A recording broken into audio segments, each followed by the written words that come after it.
In the sweltering heat of July 15, 1959, when Soviet Premier Nikita Khrushchev stepped across the threshold of a modest three-bedroom ranch house at 147 Maple Street in Levittown, Pennsylvania, he entered what would become one of the most psychologically disturbing encounters of his entire political career. The house belonged to William Patterson, a 34-year-old General Motors assembly line worker who earned exactly $127.50 per week installing brake systems on Chevrolet Impalas at the Wilmington plant, a salary that placed him squarely within America's rapidly expanding middle class. Patterson's wife, Dorothy, worked part-time as a seamstress at a local clothing manufacturer, earning an additional $43 per week, bringing their combined household income to $150 weekly, or approximately $8,800 annually, a figure that would have made them wealthy by Soviet standards, but which represented merely average prosperity in Eisenhower's America. Before we dive into this extraordinary story, tell me in the comments, which city are you watching from? It's incredible to see our historical community spread across the world, and if you're new here, subscribe to the channel and turn on notifications. Each subscription helps us continue unearthing these fascinating stories that shaped our world. Now, let's get to the story. As Khrushchev toured the home with his interpreter, Oleg Troyanovsky, and a carefully selected entourage of American State Department officials, led by Deputy Assistant Secretary of State William Tyler, the Soviet leader initially displayed the confident curiosity of a man accustomed to demonstrating the superiority of socialist society over capitalist decadence. He examined the Patterson family's modern appliances with professional interest: the Westinghouse refrigerator with its automatic defrost system, the General Electric washing machine with multiple cycle settings, the RCA television set with its 21-inch screen capable of receiving 7 different channels. These consumer goods, while impressive, fit within Khrushchev's ideological framework as examples of capitalist waste and unnecessary luxury that diverted resources from more essential social needs like education, healthcare, and industrial development. But when Khrushchev entered the kitchen and noticed a cream-colored rotary telephone mounted on the wall beside the refrigerator, his confident demeanor began to shift toward confusion. The device itself wasn't particularly remarkable. Soviet officials had access to similar telephones, though typically in black bakelite, rather than the cheerful cream color that Dorothy Patterson had selected to match her kitchen decor. What puzzled Khrushchev was the casual way the telephone was integrated into the domestic space, as if private telecommunications access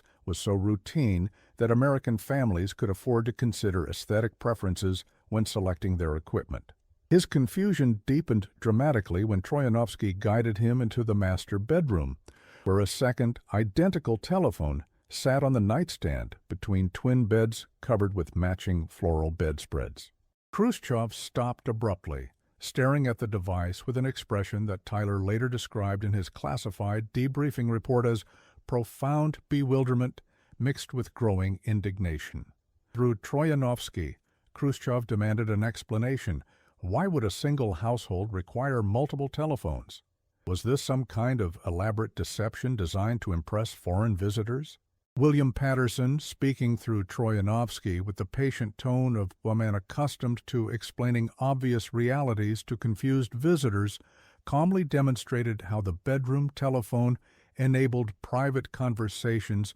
without disturbing family activities in other parts of the house. He showed Khrushchev how his wife could answer business calls from her seamstress customers while he continued watching television in the living room, and how their teenage daughter, Linda, could receive calls from school friends without monopolizing the main household telephone. The entire system, Patterson explained, cost him only an additional $3.50 per month beyond his basic telephone service charge of $8.75. A total monthly telecommunications expense of $12.25 that represented less than 7% of his weekly wages. But it was the discovery of the third telephone that caused Khrushchev's worldview to crack along fault lines that would never completely heal. In what Americans casually termed the family room, a concept that had no equivalent in Soviet residential architecture, a sleek black telephone sat on a custom-built desk alongside what Patterson proudly described as his home workshop planning station. This telephone, Patterson explained, was connected to the same line as the other two, but included additional features: a hold button that allowed him to manage multiple conversations, a volume control for hands-free operation while he worked on household repair projects, and access to what the telephone company called long-distance direct dial service that enabled him to call relatives in Detroit, Chicago, or even California without operator assistance. Khrushchev later described this moment in his private memoirs, written years after his removal from power, as the instant when he began to understand that American capitalism might represent a more fundamental challenge to Soviet socialism than he had previously imagined. Here was an ordinary factory worker, not a government official, not a Communist Party member, not even a skilled technician, who possessed telecommunications capabilities that exceeded those available to Soviet ministers, university professors, and regional party secretaries. The implications were so disturbing that Khrushchev initially refused to accept them as representative of typical American conditions. The story of how ordinary Americans came to own multiple telephones while their Soviet counterparts waited decades for single lines begins not in 1959, but in the massive social and economic reorganization that transformed American society following World War II. Between 1945 and 1960, the United States experienced the most rapid expansion of suburban residential construction in human history, as returning servicemen, armed with GI Bill educational benefits and Veterans Administration mortgage guarantees, moved into newly constructed subdivisions that stretched across former agricultural land from Nassau County, New York, to Orange County, California. These new communities required entirely unprecedented forms of social coordination and communication infrastructure that had never existed before in human settlements. The scale of this suburban expansion was staggering by any historical standard. During the single decade of the 1950s, American construction companies built over 13 million new housing units, the vast majority in suburban subdivisions designed around automobile transportation and nuclear family living patterns.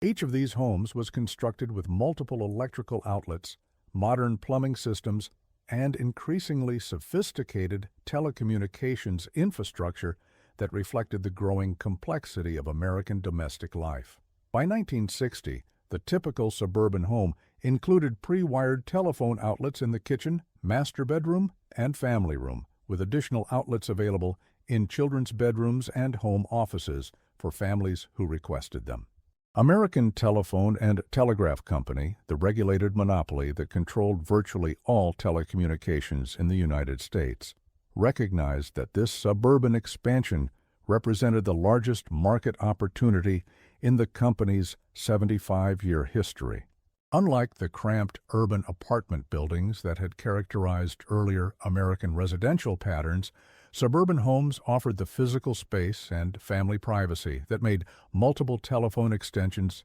both technically feasible and commercially attractive. More importantly, the suburban lifestyle itself, with its emphasis on coordination between schools, shopping centers, community organizations, and extended families scattered across metropolitan areas, created genuine consumer demand for enhanced telecommunication services that went far beyond simple voice communication. AT&T's response to this market opportunity was unprecedented in both scale and technological ambition. Between 1950 and 1965, the company invested over $89 billion in infrastructure development, a sum that exceeded the gross domestic product of most European nations and which represented the largest private capital investment program in world history to that date. This massive expenditure funded the construction of millions of miles of underground cable systems, thousands of new automatic switching stations,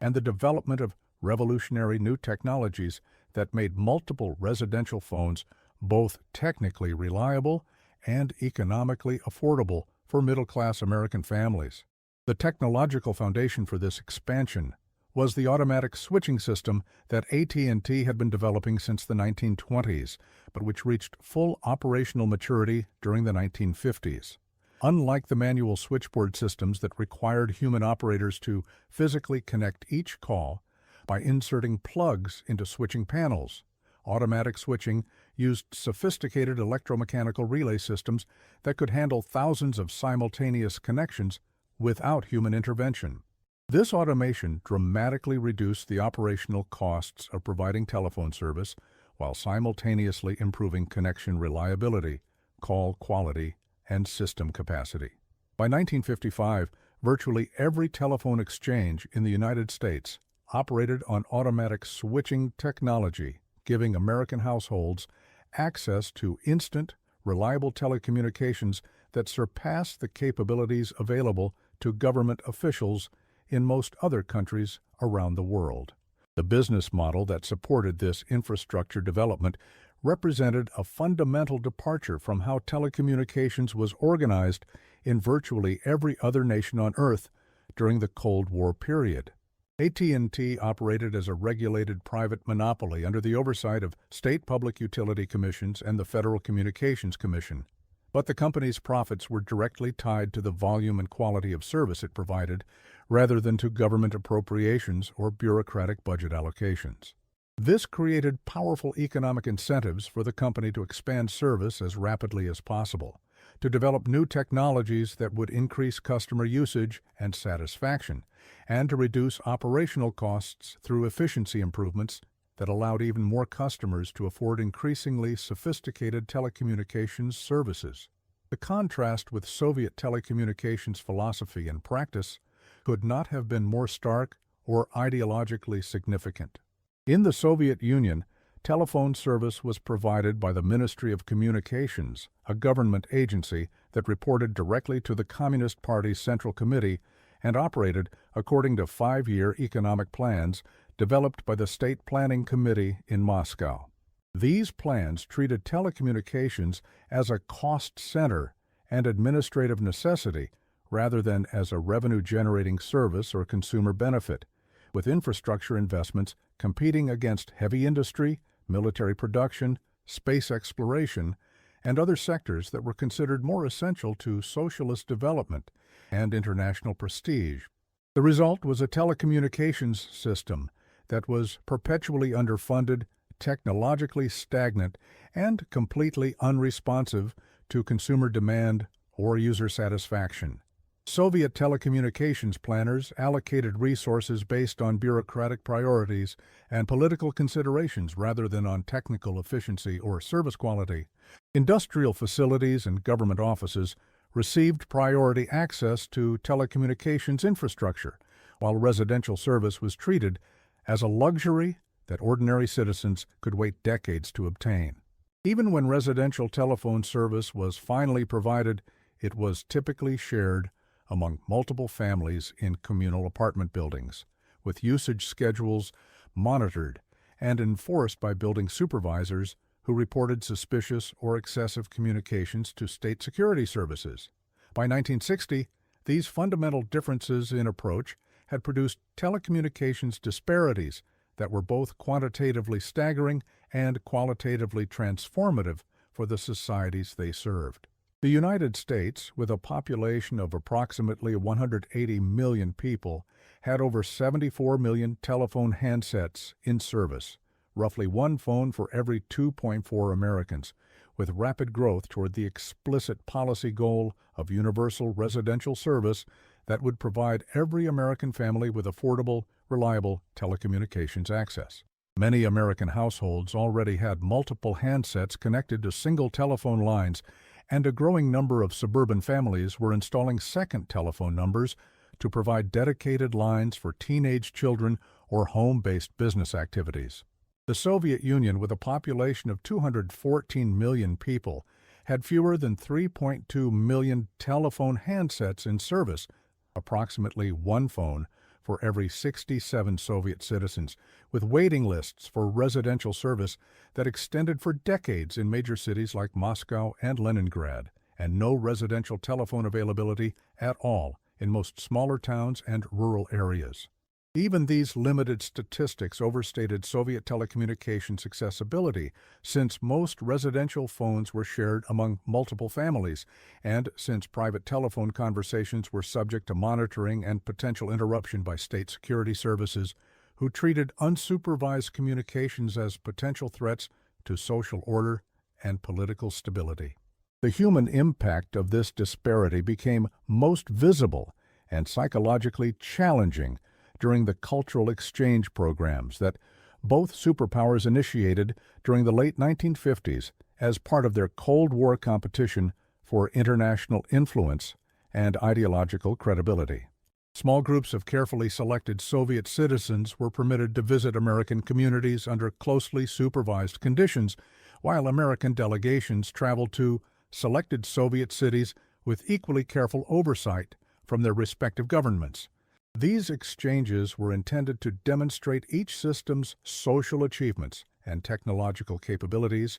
but they often produced unexpected results that challenged the fundamental assumptions of participants from both societies. Vladimir Petrov, a 38-year-old mechanical engineer from Leningrad who worked at the Kirov factory producing heavy industrial equipment, participated in one such exchange during the summer of 1961, when he spent 3 weeks visiting American manufacturing facilities as part of a technical delegation organized by the Soviet Academy of Sciences in cooperation with the U.S. State Department's Cultural Exchange Program. Petrov had been selected for the trip partly because of his technical expertise in industrial automation systems, but also because he was considered politically reliable. He was a Communist Party member with an unblemished record of loyalty to Soviet institutions, a veteran of World War II who had been wounded defending Leningrad during the siege, and a recipient of several state honors for technical innovations that had improved productivity at his factory. His mission, as outlined in briefing documents prepared by the Soviet Ministry of Foreign Trade, was to study American industrial processes, quality control systems, and manufacturing techniques that might be adapted for Soviet use without compromising ideological principles or revealing sensitive information about Soviet industrial capabilities. The delegation was specifically instructed to focus on technical matters while avoiding political discussions or personal relationships that might compromise their objectivity or create security risks for Soviet industrial secrets. But what shocked Petrov most profoundly during his American visit wasn't the advanced industrial equipment or manufacturing techniques he observed at Ford Motor Company plants in Detroit and General Motors facilities in Flint, Michigan. It was his discovery that his host family, the Kowalskis, a Polish-American household in Hamtramck, Michigan, where the father, Stanley, worked as a tool and die maker at a Ford plant, possessed telecommunications capabilities that exceeded those available to Soviet government ministers, university professors, and Communist Party officials who occupied positions of far greater social and political importance within the Soviet system. The Kowalski family's telecommunications setup represented everything that Soviet ideology had taught Petrov was impossible under capitalism, where ruthless exploitation of workers was supposed to prevent ordinary laborers from accessing advanced technologies or enjoying genuine prosperity. Stanley Kowalski earned approximately $140 per week at the Ford plant, a salary that would have placed him among the highest-paid industrial workers in the Soviet Union, comparable to senior engineers or factory managers. But his family's telecommunications access revealed advantages that went far beyond simple income comparisons. The Kowalskis had 4 separate telephone numbers serving their modest 2-story house on Caniff Street. The main household line, with extension handsets in the kitchen and living room, served general family communications and was listed in the Detroit Metropolitan Telephone Directory under Stanley's name. A second line was dedicated exclusively to the teenage children, 16-year-old Michael and 14-year-old Patricia, allowing them to receive calls from school friends without tying up the main family number or requiring parental supervision of their conversations. The third line connected to Stanley's basement workshop, where he operated a small side business repairing appliances and small engines for neighbors, providing supplementary income that wasn't subject to the wage controls and production quotas that limited Soviet workers' earning potential. The fourth telephone number was connected to what Americans were beginning to call an answering machine, a mechanical device about the size of a small suitcase that could record messages when no one was home to answer calls. This technology, which seemed almost magical to Petrov, enabled the Kowalski family to maintain business and social communications even when they were away from home working, shopping, or attending community activities. Customers could leave messages about repair jobs for Stanley's workshop, relatives could leave family news and social invitations, and the teenagers could receive messages from friends about school activities and social plans. For Petrov, who had waited 11 years to receive his single telephone line in his Leningrad communal apartment and who considered himself extraordinarily fortunate to have any residential telephone service at all, the Kowalski family's casual telecommunications abundance seemed almost surreal. The family treated their multiple phones as routine conveniences rather than precious resources requiring careful conservation and official permission for usage. Stanley's workshop phone included features that simply didn't exist in Soviet telecommunications. A hold button that allowed him to manage multiple customer calls simultaneously, a loudspeaker function that enabled hands-free conversations while he worked with both hands on repair projects, and access to directory assistance services that could provide phone numbers and addresses for any business or individual in the Detroit metropolitan area. Michael and Patricia made calls that lasted for hours, discussing school activities, social relationships, and personal concerns with a privacy and freedom that would have been absolutely impossible in Soviet society, where most residential phones were shared among multiple families and where private conversations were routinely monitored by building supervisors or state security personnel who treated extensive private communications as potentially subversive activities requiring official investigation. But perhaps most astonishing to Petrov was the casual, unrestricted way the Kowalski family used their telecommunications capabilities on a daily basis. Mrs. Helen Kowalski coordinated complex family logistics through telephone calls with schools, doctors, merchants, service providers, and relatives scattered throughout the Detroit metropolitan area and beyond, managing household activities with an efficiency and convenience that would have required multiple in-person visits, written correspondence, or complete abandonment in the Soviet system. She could schedule medical appointments, coordinate carpools for children's activities, order groceries for home delivery, and maintain social relationships with friends and relatives in other cities through regular telephone conversations that cost less than what most Soviet citizens earned in a day of factory work. Stanley conducted substantial business negotiations,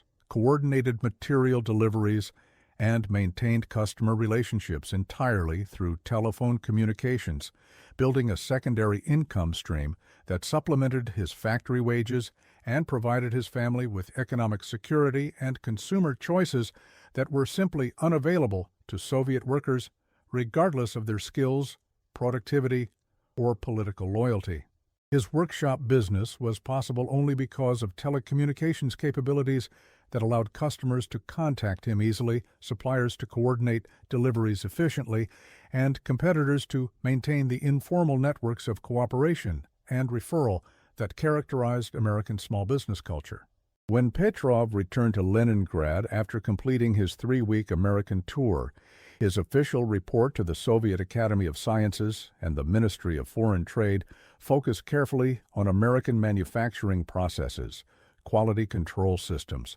industrial automation technologies, and production management techniques that might be applicable to Soviet factories without compromising ideological principles or revealing sensitive information about Soviet industrial capabilities. His written report meticulously documented technical specifications, production statistics, and organizational structures that had impressed him during factory visits, while carefully avoiding any observations that might be interpreted as criticism of Soviet systems or excessive praise for American achievements. But in private conversations with trusted colleagues at the Kirov factory and in informal discussions with fellow Communist Party members at residential meetings, Petrov struggled desperately to explain the larger implications of what he had witnessed during his American experience. How could he describe a capitalist society that provided ordinary industrial workers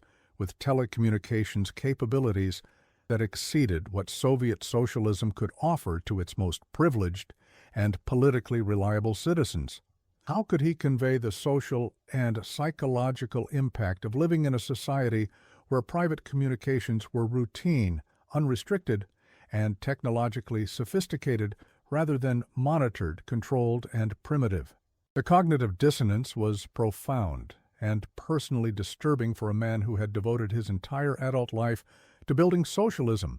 and who genuinely believed in the moral and practical superiority of Soviet social organization. Everything Petrov had been taught about capitalism suggested that competitive markets and private ownership inevitably led to worker exploitation, social inequality, and the concentration of advanced technologies among wealthy elites, while ordinary laborers were denied access to modern conveniences and technological capabilities. Yet the evidence of his own observations contradicted these fundamental assumptions about how capitalist and socialist societies functioned in practice. The answer to Petrov's confusion lay in the fundamentally different approaches that American and Soviet societies took toward technological innovation, resource allocation, and the relationship between individual welfare and collective social goals. American telecommunications development during the 1950s and 1960s was driven by what economists call market pull, consumer demand, and competitive pressures that encouraged companies to develop better products and services in order to increase their market share, customer satisfaction, and profitability. AT&T's massive infrastructure investments were economically profitable precisely because they enabled the company to serve more customers with higher quality service, creating a virtuous cycle where technological improvements generated revenue that funded even more sophisticated technological improvements. Soviet telecommunications development, by contrast, was driven by what economists call technology push. Bureaucratic decisions about what technologies should be developed and deployed based on central planners' abstract assessments of social needs and resource constraints, rather than on consumer demand, competitive pressures, or customer satisfaction measurements. The Soviet Ministry of Communications operated according to production targets and budget allocations determined by political authorities in Moscow, with success measured by meeting quantitative goals for new installations rather than by service quality, customer satisfaction, or technological innovation. This fundamental difference in incentive structures and organizational priorities had cascading effects throughout both telecommunications systems that became more pronounced with each passing year during the Cold War period. American telecommunications engineers and managers were constantly developing new features, services, and technologies. Because AT&T's regulated monopoly status provided guaranteed profitability, while competitive pressures from potential alternatives encouraged continuous innovation and customer service improvements. The introduction of extension phones, for example, began as a technical experiment in the early 1950s, but quickly became a standard residential offering because customers demonstrated strong demand and willingness to pay additional monthly fees for the convenience of having phones accessible in multiple rooms of their homes. Push-button dialing, call waiting, three-way conference calling, call forwarding, speed dialing, and dozens of other innovations followed similar patterns during the 1960s and 1970s. They were developed and deployed because customers wanted them, were willing to pay for them, and could generate sufficient revenue to justify the research and development costs required to make them technically reliable and economically sustainable. The entire system was designed to respond rapidly to changing consumer preferences and technological possibilities, with success measured by customer satisfaction and market acceptance rather than by conformity to predetermined bureaucratic plans or ideological principles. Soviet telecommunications engineers, many of whom were highly skilled, technically competent, and genuinely committed to improving communications capabilities for Soviet citizens, worked within entirely different organizational constraints and incentive structures that made responsive innovation extremely difficult and often counterproductive to individual career advancement. Their primary responsibility was to fulfill production quotas and technical specifications determined by central planning authorities in Moscow, rather than to respond to consumer preferences, market opportunities, or customer satisfaction feedback that might conflict with official priorities or resource allocation decisions. Innovation was actively discouraged because it disrupted established production schedules, required approval from multiple bureaucratic authorities who were evaluated based on meeting predetermined targets rather than encouraging creative problem-solving, and created risks for engineers and managers whose careers depended on avoiding mistakes rather than on achieving breakthrough improvements. The result was a telecommunications system that remained technologically frozen at 1940s levels of capability, even as American telecommunications advanced rapidly toward sophisticated electronic systems,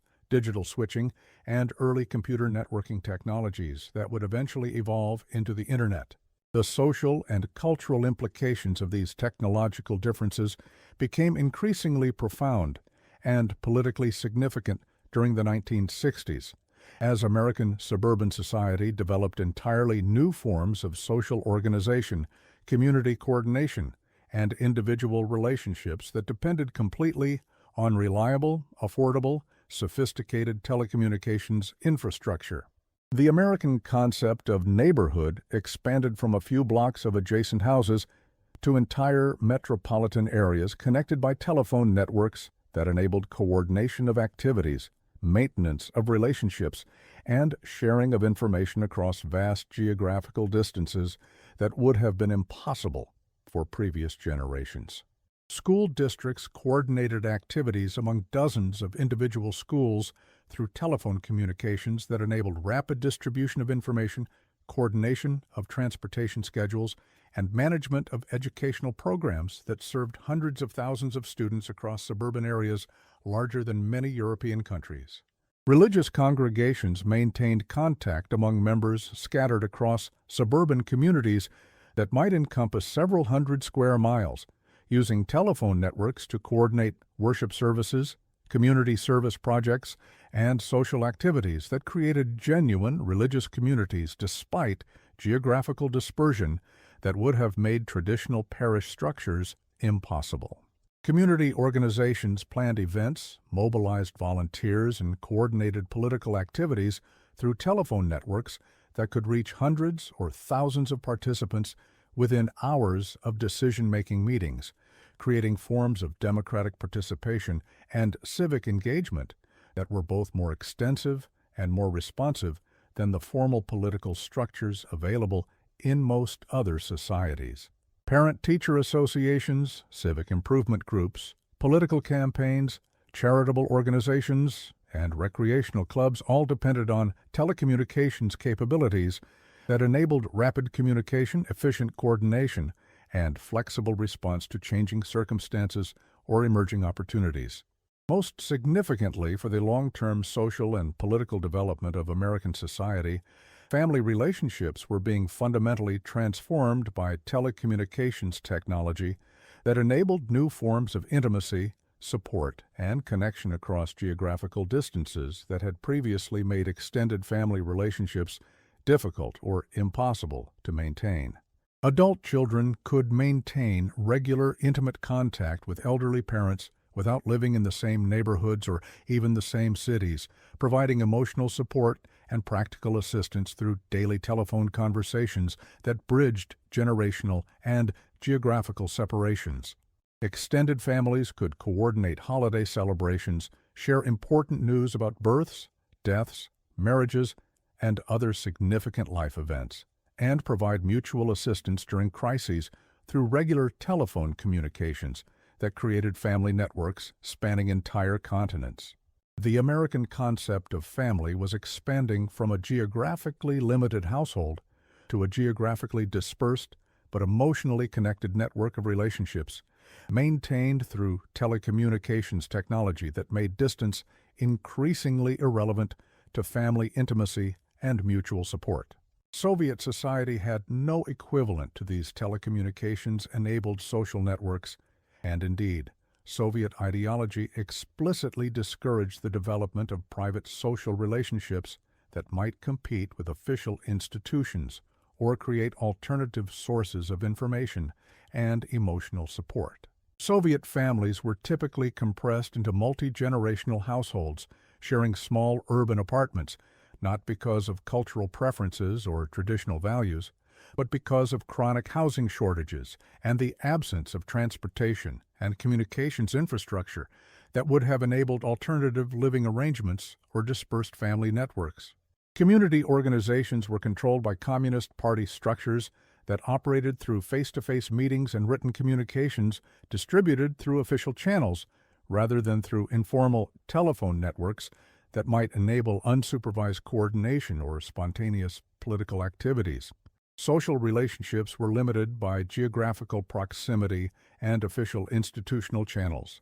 rather than being enhanced and extended by technological capabilities that could transcend geographical and institutional boundaries. Religious worship was severely restricted and closely monitored, with congregation members typically unable to communicate privately or coordinate activities without official supervision that made genuine religious community extremely difficult to maintain. Even secular social activities like sports clubs, hobby groups, or cultural organizations were subject to official oversight and control that prevented the development of autonomous social networks based on shared interests rather than official assignments. The economic implications of the telecommunications gap were equally significant and became increasingly problematic for Soviet economic planning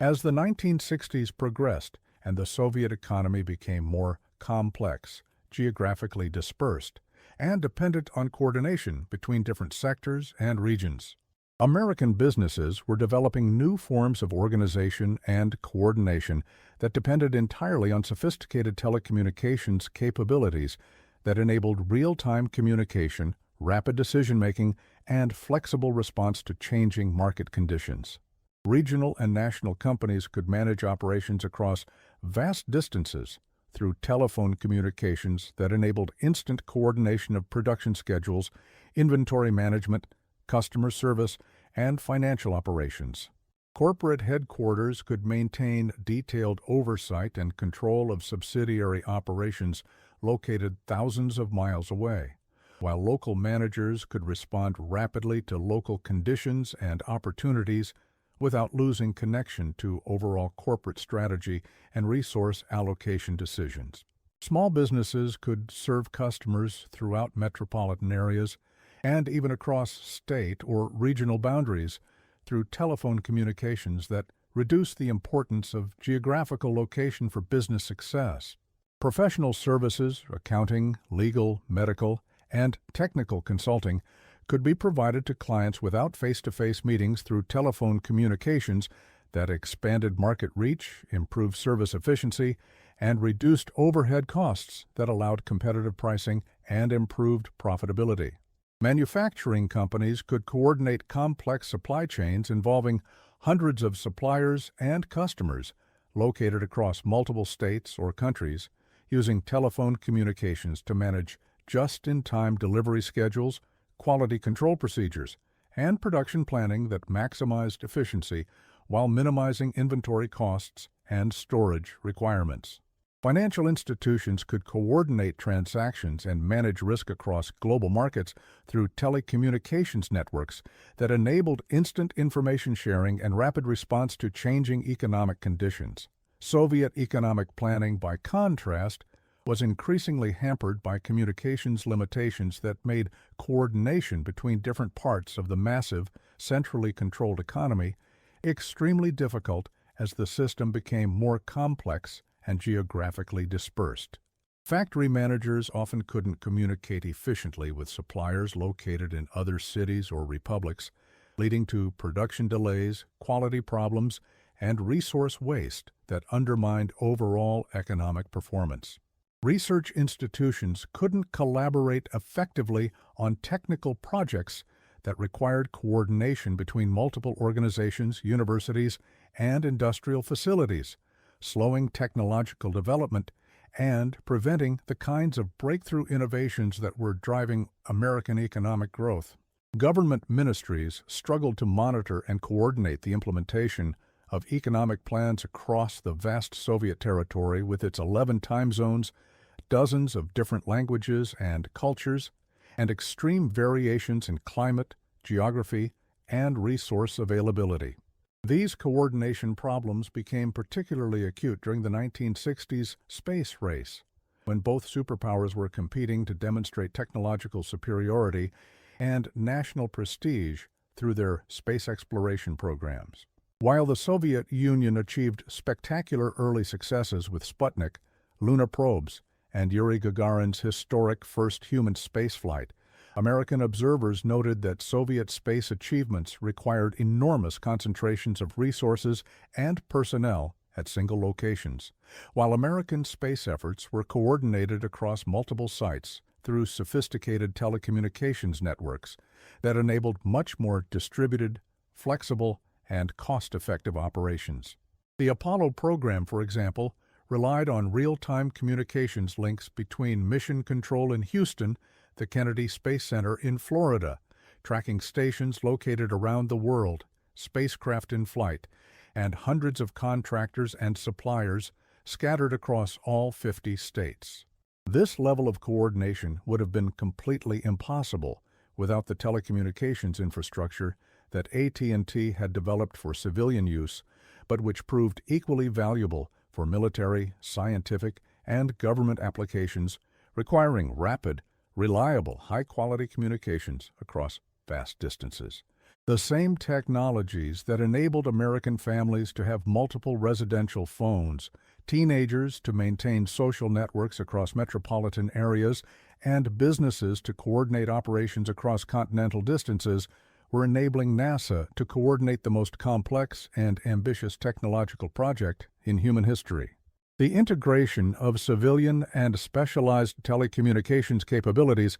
gave American society enormous advantages in flexibility, responsiveness, and innovation that the Soviet Union simply couldn't match with its rigid, centralized, technologically primitive communications infrastructure. Dr. E. Alexei Rumyantsev, a sociologist at Moscow State University who participated in a 1973 academic exchange program at the University of Michigan, later described his amazement at discovering the extent to which American social relationships, educational processes, and intellectual development depended on telecommunications technology that simply didn't exist in Soviet society and which Soviet ideology couldn't easily accommodate or explain. Rumyantsev observed American university students maintaining friendships and collaborative relationships with classmates at other institutions across the country through regular long-distance telephone calls that cost less than what most Soviet citizens earned in a full day of factory work. These communications enabled academic collaboration, intellectual exchange, and social networking that created genuinely national communities of scholars and students rather than the isolated, geographically limited institutions that characterized Soviet higher education. He watched American families coordinating complex holiday celebrations that brought together relatives from dozens of different cities, states, and even countries, using telephone communications to plan travel schedules, coordinate meal preparations, share family news, and maintain emotional connections across vast geographical distances that would have made traditional extended family relationships impossible. The logistics alone, coordinating airline schedules, hotel reservations, restaurant meals, and recreational activities for dozens of people scattered across a continent, would have been completely impossible without telecommunications capabilities that enabled rapid, reliable, affordable communication between all participants. Most significantly, for his understanding of American society, Rumyantsev observed American teenagers developing social networks that transcended local geographical boundaries, school district assignments, and even state boundaries, using telephone communications to maintain friendships with peers they had met at summer camps, family vacations, or school exchange programs. These social networks enabled American young people to develop broader perspectives, more diverse friendships, and greater social confidence than their Soviet counterparts, who were limited to relationships within walking distance of their homes and whose social development was constrained by official institutional channels, rather than being enhanced by technological capabilities. When Rumyantsev attempted to explain these observations to Soviet colleagues after returning to Moscow, he encountered skepticism, incomprehension, and sometimes official disapproval from Communist Party authorities who viewed extensive private communications as evidence of bourgeois individualism and potential political unreliability. How could individual telecommunications consumption serve any constructive social purpose? Wasn't such extensive private communication evidence of social fragmentation and selfish individualism rather than genuine community building and collective social consciousness? The Communist Party's theoretical framework simply had no conceptual tools for understanding how telecommunications technology might strengthen rather than undermine collective social relationships, community solidarity, and mutual support networks. Soviet ideology assumed that private communications necessarily competed with public institutions and official social organizations, rather than potentially reinforcing and extending them through improved coordination and enhanced personal relationships. But the practical consequences of the telecommunications gap were becoming impossible for even ideologically committed Soviet officials to ignore as Soviet society attempted to modernize during the 1970s while competing with American technological capabilities and social achievements. The Soviet economy was becoming increasingly complex as it moved beyond heavy industry and military production toward consumer goods, services, advanced technology sectors, and international trade relationships that required much more sophisticated coordination and communication than the existing infrastructure could provide. Factory managers needed to communicate with suppliers and customers across multiple time zones and language boundaries. Research institutions needed to collaborate on projects that involved participants in different cities, republics, and even different countries within the Soviet sphere of influence. Government ministries needed to coordinate policy implementation across the vast Soviet territory while responding to local conditions and emerging problems that couldn't be anticipated by central planners in Moscow. All of these coordination challenges were being severely hampered by telecommunications infrastructure that had been designed for a much simpler economy and society, but which couldn't be rapidly improved or modernized without completely abandoning the centralized planning principles that were fundamental to Soviet political and economic organization. The Soviet telephone network could handle basic voice communications between major cities, but it couldn't provide the reliable, high-quality, instantly available connections that modern economic coordination required in an increasingly complex and competitive world. Long-distance calls often took hours to complete, frequently suffered from poor sound quality, technical failures, and mysterious interruptions that everyone understood to be surveillance equipment operated by state security services. International calls were even more problematic, often requiring advanced scheduling through multiple bureaucratic authorities and subject to monitoring and potential censorship that made confidential business negotiations or personal communications extremely difficult or impossible. Meanwhile, American telecommunications was entering what would later be recognized as a revolutionary period of innovation and expansion that would fundamentally transform not only American society, but eventually global communications capabilities. The introduction of electronic switching systems during the mid-1970s eliminated most service interruptions while dramatically improving call quality, connection speed, and network capacity. Touch-tone dialing became standard throughout the American telephone network, enabling new services like automated customer support systems, remote data transmission, and early computer networking applications. Most importantly, for the long-term development of American economic and social advantages, the cost of long-distance calling began declining rapidly as new technologies, microwave relay systems, satellite communications, and early digital transmission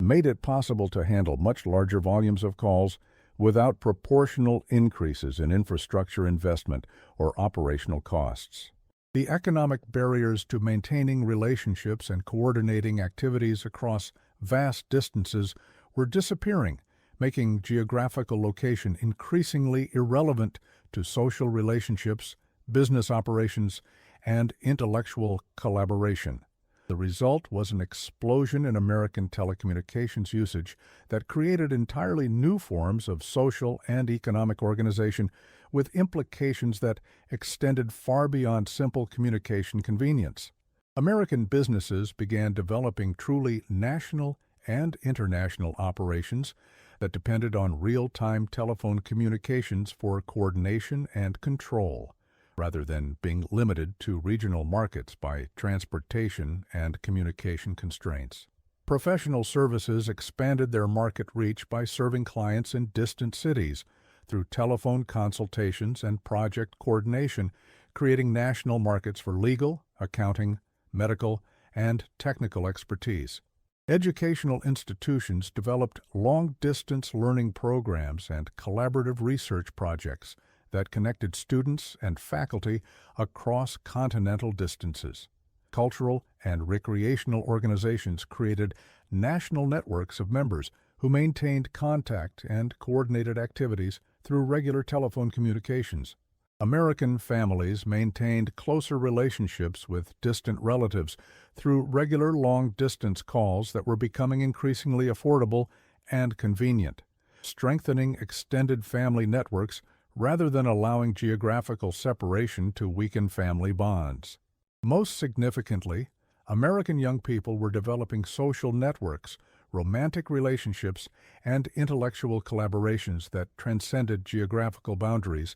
and local institutional limitations, creating forms of personal development and social mobility that had never been possible for previous generations. The cultural implications were particularly profound for American young people, who were developing social networks that would have been impossible without sophisticated telecommunications technology. American teenagers in the mid-1970s routinely maintained friendships with peers in different cities through regular telephone conversations that could last for hours without creating financial hardship for their families. College students could maintain romantic relationships across continental distances through daily telephone calls that provided emotional intimacy, despite geographical separation that would have made such relationships impossible for previous generations. Young adults could pursue career opportunities in distant cities while maintaining social connections with friends and family through telecommunications networks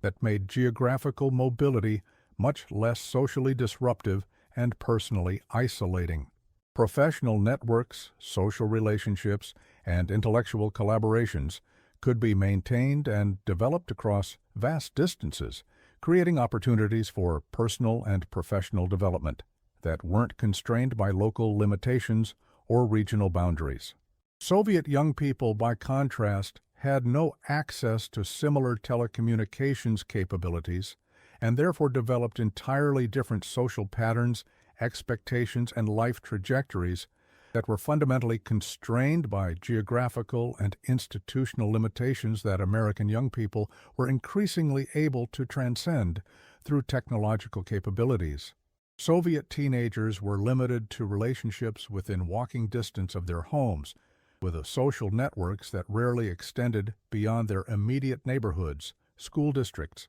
or officially organized youth activities controlled by Communist Party organizations. Soviet college students who attended universities in distant cities often lost contact entirely with friends and family members from their home regions, since maintaining relationships through infrequent letters and rare, expensive telephone calls was both logistically difficult and financially impossible for most families. The psychological and social costs of geographical separation were enormous, creating patterns of social isolation and emotional disconnection that undermined individual development and community solidarity,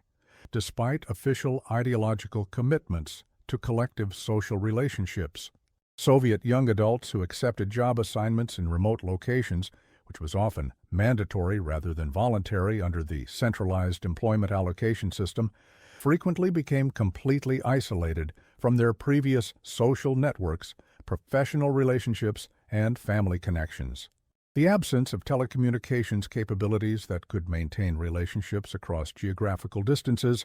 meant that career mobility often required social and emotional sacrifices that American workers could avoid through technological capabilities that made distance increasingly irrelevant to personal relationships and professional networking. These social differences reflected deeper structural problems with Soviet society that were becoming more apparent and politically problematic as the telecommunications gap continued to widen during the 1970s and 1980s. The Soviet system had been designed around the assumption that social relationships should be mediated through official institutions, Communist Party organizations, trade unions, workplace committees, residential associations, and other bureaucratic structures, rather than through private networks based on individual choice, personal affinity, and voluntary association. But this institutional mediation was becoming increasingly ineffective and personally unsatisfying as Soviet society became more complex, educated, and exposed to information about alternative social possibilities through international media, cultural exchanges, and growing awareness of living standards in Western countries. Individual Soviet citizens were developing aspirations for personal autonomy, social mobility, and private relationships that conflicted with bureaucratic control and official restrictions on unsupervised communications and social networking.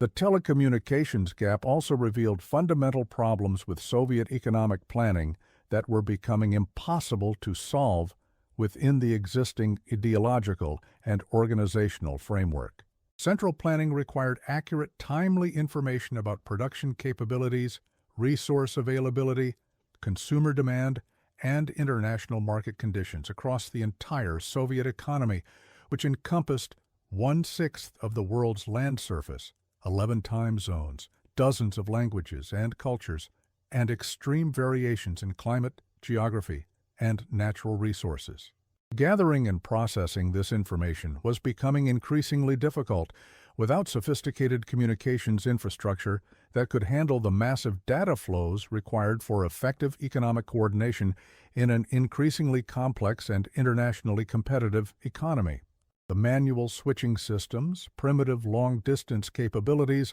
and unreliable international connections that characterized Soviet telecommunications simply couldn't support the information processing requirements of modern economic planning and management. American economic coordination, while much more decentralized and market-driven than the Soviet system, benefited enormously from telecommunications infrastructure that enabled rapid information sharing between businesses, government agencies, financial institutions, and international partners. American companies could adjust production schedules within days or hours based on real-time information about market conditions, supplier capabilities, customer demands, and competitive activities that enabled flexible response to changing circumstances and emerging opportunities. American government agencies could coordinate policy implementation across federal, state, and local levels through telecommunications networks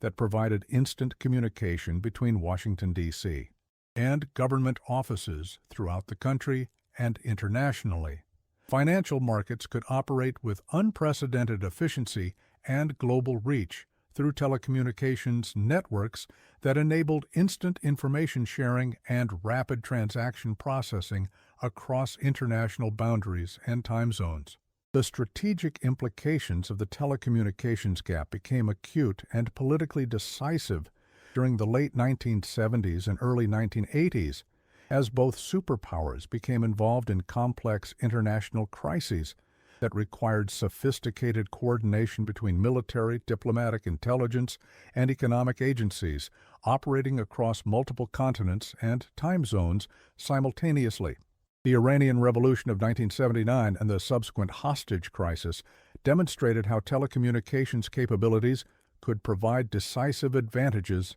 in crisis management, international negotiations, and public diplomacy efforts. American government officials could maintain real-time communication with embassies, military commands, intelligence assets, and allied governments around the world through secure telecommunications networks that provided instant, reliable connections, even during periods of intense international tension and potential military conflict. President Jimmy Carter and his advisors could coordinate responses to rapidly changing situations through telephone conferences that included participants in Washington, London, Paris, Bonn, Tehran, and other world capitals, enabling diplomatic flexibility and rapid decision-making that would have been impossible with slower, less reliable communication systems. American military commanders could adjust deployment plans, operational procedures, and tactical responses within hours based on intelligence reports transmitted through telecommunications networks that operated independently of local infrastructure that might be compromised, unreliable, or subject to hostile interference. The coordination of economic sanctions, diplomatic initiatives, and military preparations required telecommunications capabilities that could handle secure, high-priority communications while maintaining routine governmental and commercial operations that supported overall American strategic capabilities. Soviet crisis management capabilities, by contrast, were severely hampered by telecommunications limitations that made rapid coordination between different agencies, geographical locations, and international partners extremely difficult and often impossible during critical decision-making periods. Soviet officials often learned about international developments through foreign news broadcasts monitored by intelligence services rather than through their own diplomatic and intelligence networks, which depended on slow, unreliable communications links that were frequently disrupted by technical problems, security concerns, or bureaucratic procedures that prioritized security over speed and efficiency. Soviet military commanders often operated with outdated information and conflicting instructions because the telecommunications infrastructure couldn't support the rapid, reliable coordination that effective crisis management required in an increasingly complex and fast-moving international environment. The chain of command from Moscow to regional military districts, naval fleets, and overseas installations was often broken or delayed by communications failures that left field commanders without clear guidance during critical situations. The Afghanistan invasion of December 1979 provided a particularly stark illustration of how telecommunications limitations could undermine military effectiveness and strategic coordination, even in operations that Soviet planners had years to prepare and organize. Soviet forces entered Afghanistan with communications equipment that worked reasonably well within the Soviet Union's established telecommunications infrastructure, but which was completely inadequate for coordinating operations across the mountainous, remote terrain of Afghanistan, where existing telecommunications infrastructure was primitive, unreliable, or completely non-existent. Soviet commanders often couldn't communicate with their own units for days at a time, while American intelligence agencies monitoring Soviet operations from satellite surveillance and electronic intercepts had better real-time information about Soviet military activities, casualties, and operational problems than Soviet generals had about their own forces. The tactical and strategic implications were profound as Soviet military operations became increasingly disorganized and ineffective due to communications failures that prevented effective command and control. Meanwhile, American intelligence and military agencies were using advanced telecommunications capabilities to coordinate global monitoring, analysis, and response operations that provided unprecedented situational awareness and strategic flexibility. The same telecommunications infrastructure that enabled American families to maintain relationships across continental distances and American businesses to coordinate international operations was enabling American government agencies to monitor and respond to international crises with capabilities that Soviet agencies simply couldn't match. The contrast became even more obvious during the 1980s as Ronald Reagan's administration began emphasizing telecommunications technology as a key component of American military strategy, economic policy, and international diplomacy. The development of advanced military communications systems enabled American forces to coordinate global operations with unprecedented precision, flexibility, and effectiveness. The expansion of civilian telecommunications capabilities supported economic growth, technological innovation, and international trade that provided resources for military modernization and foreign policy initiatives. Most importantly, for long-term strategic competition, American telecommunications capabilities enabled forms of international coordination, alliance management, and information warfare that gave the United States decisive advantages in Cold War competition that the Soviet Union couldn't match or counter effectively. NATO alliance coordination, intelligence sharing with democratic allies, economic cooperation with developed industrial nations, and cultural influence through international media and communications all depended on telecommunications capabilities that the Soviet Union simply didn't possess and couldn't develop within its existing political and economic framework. The Soviet response to these developments revealed the deeper structural problems that prevented the USSR from closing the telecommunications gap or developing effective alternatives to American technological and strategic advantages. Mikhail Gorbachev, who became General Secretary in March 1985, explicitly recognized that telecommunications modernization was essential for economic reform, political liberalization, and international competitiveness. His glasnost and perestroika policies specifically called for improved communications capabilities that would enable better coordination between different parts of the Soviet government, more effective public participation in political processes, and enhanced international cooperation and information exchange. But Gorbachev and his reform-minded advisors discovered that the Soviet telecommunications infrastructure was so primitive, obsolete, and systematically inadequate that modernization would require complete replacement rather than gradual improvement or technological upgrading. The manual switching systems that still handled most Soviet telephone calls couldn't be modified or upgraded to handle modern digital communications, computer networking, or high-volume data transmission. The copper wire networks that connected Soviet cities were too limited in capacity and too unreliable in operation to support the telecommunications requirements of modern government coordination and economic management. Most fundamentally, the centralized bureaucratic structures that controlled Soviet telecommunications development, resource allocation, and operational management were incapable of the rapid innovation, flexible adaptation, and responsive customer service that telecommunications modernization required in an increasingly competitive and technologically sophisticated international environment. The same organizational principles that had prevented Soviet telecommunications from keeping pace with American developments during the 1960s and 1970s made it impossible for the Soviet system to respond effectively to the technological and strategic challenges of the 1980s. The political implications of the telecommunications gap became critical and ultimately fatal to the Soviet system during the final years of the USSR as Gorbachev attempted to coordinate reform policies across the vast Soviet territory while dealing with increasing resistance from regional party officials, ethnic minorities demanding greater autonomy, and republics seeking independence from central control. The weak telecommunications infrastructure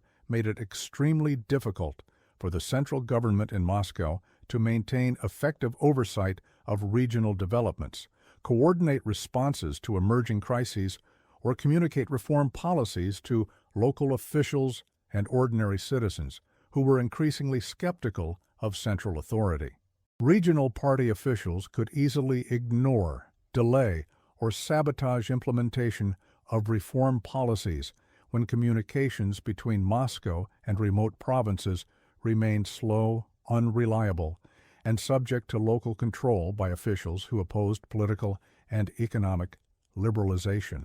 Ethnic conflicts in the Caucasus, Central Asia, and Baltic republics often escalated beyond central government control because Moscow couldn't maintain reliable communications with local officials or coordinate rapid responses to developing crises. The failed coup attempt of August 1921, 1991, demonstrated how telecommunications limitations had become a fatal weakness of the Soviet political system that made effective central control impossible even during national emergencies. The conservative Communist Party officials who attempted to overthrow Gorbachev and restore authoritarian control recognized that controlling communications was essential for maintaining political power, but they discovered that the Soviet telecommunications infrastructure was so primitive and unreliable that they couldn't effectively control information flow without shutting down essential government and economic functions that would have made their coup impossible to sustain. The coup leaders managed to cut television and radio broadcasts from Moscow for several hours, but they couldn't prevent opposition leaders like Boris Yeltsin from maintaining communications through international telephone systems, fax networks, and early computer communications that operated independently of Soviet government control. International news organizations had better communications capabilities in Moscow than the Soviet government itself, enabling real-time reporting of coup developments that undermined the conspirators' attempts to control information and maintain political support. When the coup collapsed after 3 days, one of the primary factors in its failure was the inability of the conspirators to maintain effective communications with military units, regional officials, and party organizations whose support was essential for successful authoritarian control. The same telecommunications weaknesses that had hampered Soviet crisis management and strategic coordination throughout the Cold War period made it impossible for even the most determined defenders of the old system to maintain political control during the final crisis of Soviet communism. When the Soviet Union finally dissolved on December 25, 1991, Western observers and former Soviet citizens alike noted that telecommunications modernization was among the highest priorities of the newly independent republics that emerged from the collapsed empire. Countries that had waited decades for basic telephone service suddenly had access to international investment, technological transfer, and market opportunities that could provide cellular networks, digital switching systems, internet connectivity, and modern telecommunications infrastructure within years rather than the decades that Soviet central planning had required for much more limited achievements. The personal impact of this telecommunications revolution was captured in thousands of individual stories from across the former Soviet Union during the 1990s, as ordinary citizens gained access to communications capabilities that had been available to average American families since the 1960s. Families that had been separated for decades by political persecution, forced migration, or economic necessity could maintain regular contact for the first time through affordable international calling services that cost less per minute than Soviet domestic long-distance calls had cost per call. Elderly people who had lived through Stalin's purges, World War II, and decades of international isolation could finally call relatives in America, Israel, Germany, or other countries where family members had emigrated during the 20th century, often reconnecting after separations lasting 50 years or more. The emotional impact of these reunions, made possible by telecommunications technology that most of the world had taken for granted for decades, demonstrated the profound human costs of the telecommunications gap that had isolated Soviet society from the rest of the world. Young people who had grown up in societies where private communications were monitored, restricted, and technologically primitive suddenly had access to the same kind of social networking, educational opportunities, and international cultural exchange that had shaped American and Western European youth culture during the previous generation. The psychological and social liberation was as significant as the political freedom that came with the end of communist rule, enabling forms of personal development and social mobility that had been impossible under the old system. The business and economic implications were equally transformative, as entrepreneurs in former Soviet countries could suddenly communicate with international partners, coordinate complex business operations across multiple time zones, and access global markets through telecommunications networks that connected them directly to customers and suppliers anywhere in the world. The same technological capabilities that had enabled American economic growth and international competitiveness during the Cold War period became available to countries that had been isolated from global markets and international economic opportunities for several generations. Looking back from the perspective of the 21st century, the story of Cold War telecommunications reveals how technological advantages in seemingly mundane areas, like residential phone service, reflected and reinforced much larger differences in social organization, economic capability, and political effectiveness that ultimately determined the outcome of ideological competition between capitalism and communism. The American families that casually owned multiple telephones in the 1960s weren't just enjoying consumer conveniences, they were participating in social and economic networks that gave their society fundamental advantages in innovation, adaptation, and international competitiveness that the Soviet system couldn't match or counter effectively. The Soviet Union's inability to provide basic telecommunication services to its citizens wasn't simply a matter of technological backwardness, resource constraints, or temporary development delays that could be overcome through increased investment or improved planning. It reflected deeper problems with centralized economic control, political restrictions on information flow, and ideological assumptions about the relationship between individual welfare and collective social goals that proved to be fundamental obstacles to effective governance and economic development in an increasingly connected and technologically sophisticated world. The telephone revolution that began in post-war America and eventually spread to the rest of the world represented more than technological progress or consumer prosperity. It demonstrated how innovations in daily life could accumulate into decisive advantages in economic competition, social coordination, and political effectiveness that ultimately determined the fate of competing social systems. The Soviet leaders who couldn't believe that ordinary Americans owned multiple telephones were witnessing the early stages of a technological and social transformation that would make their own system obsolete and contribute to one of the most significant geopolitical shifts in modern history.